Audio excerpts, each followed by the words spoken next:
ASP.NET 2.0 personalization provides a way to track and store user-specific information for visitors to your website.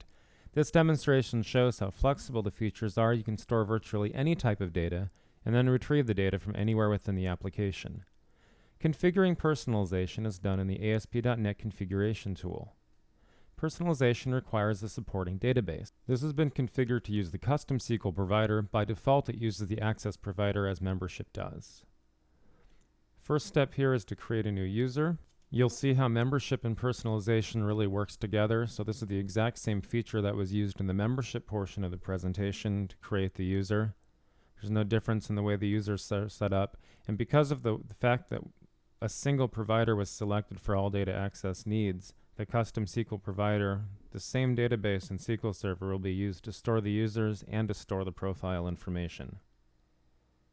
So we create the user and then move to the Profile tab, which is specifically designed for the personalization features. You can see it's already enabled. The current link is to disable it. The tool also provides an easy way to create the actual profile properties. These are comprised of the property's name, property's data type, which can be any scalar data type, or you can type in custom types, and then you can have a default value for scalar types. This demonstration will store the user's favorite ice cream flavor. So the property name will be ice cream, and this will use the built-in string type, and there is no default value.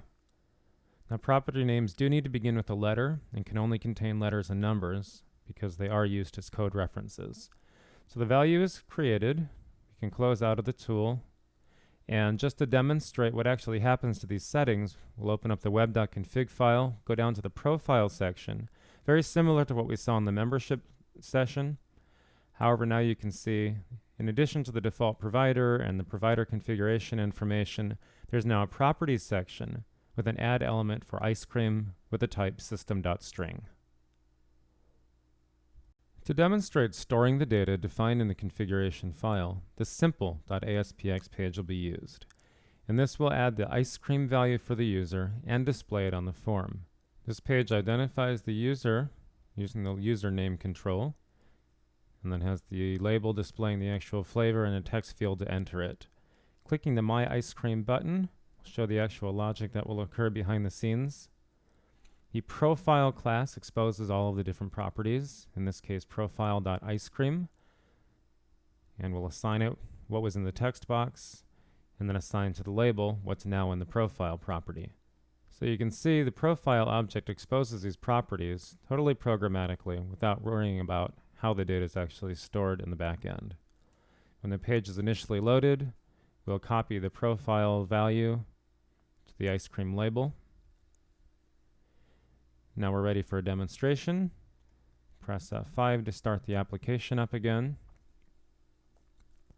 And initially it's always going to show the profile's ice cream value. There's nobody signed in to begin with. So username shows a blank, favorite ice cream is blank. Key in the word vanilla and we get an error. This property is not accessible to anonymous users. So now if we sign into the site, click the login link, key in the credentials, we're able to sign in and set an actual identity. We're no longer an anonymous user then.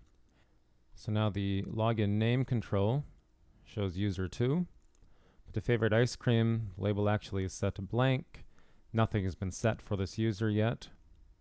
So we can type in an ice cream flavor and click My Ice Cream to save it. This time there's no error.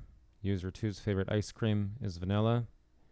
And we'll log out back to an anonymous state. There's no username, so then of course there's no favorite flavor. We can log back into the page now using those same credentials. And behind the scenes, the profile is populated with information for this user. So it shows the favorite ice cream is vanilla. Everything's been saved properly. Despite the error message you saw when you tried to enter a value as an anonymous user, personalization does support anonymous users, but not by default. This needs to be enabled. The first step is to enable it at the site level. And this is done using the anonymous identification enabled equals true in the system.web section. So now it's enabled at the site level, but it's not actually enabled for any of the properties. So I go to the property, in this case ice cream, and add the attribute allow anonymous with a value of true. And now this specific property is available to anonymous users. So if it's enabled only at the site level but not at the property level, the exception will still occur. Now we're making all of these changes in the config file.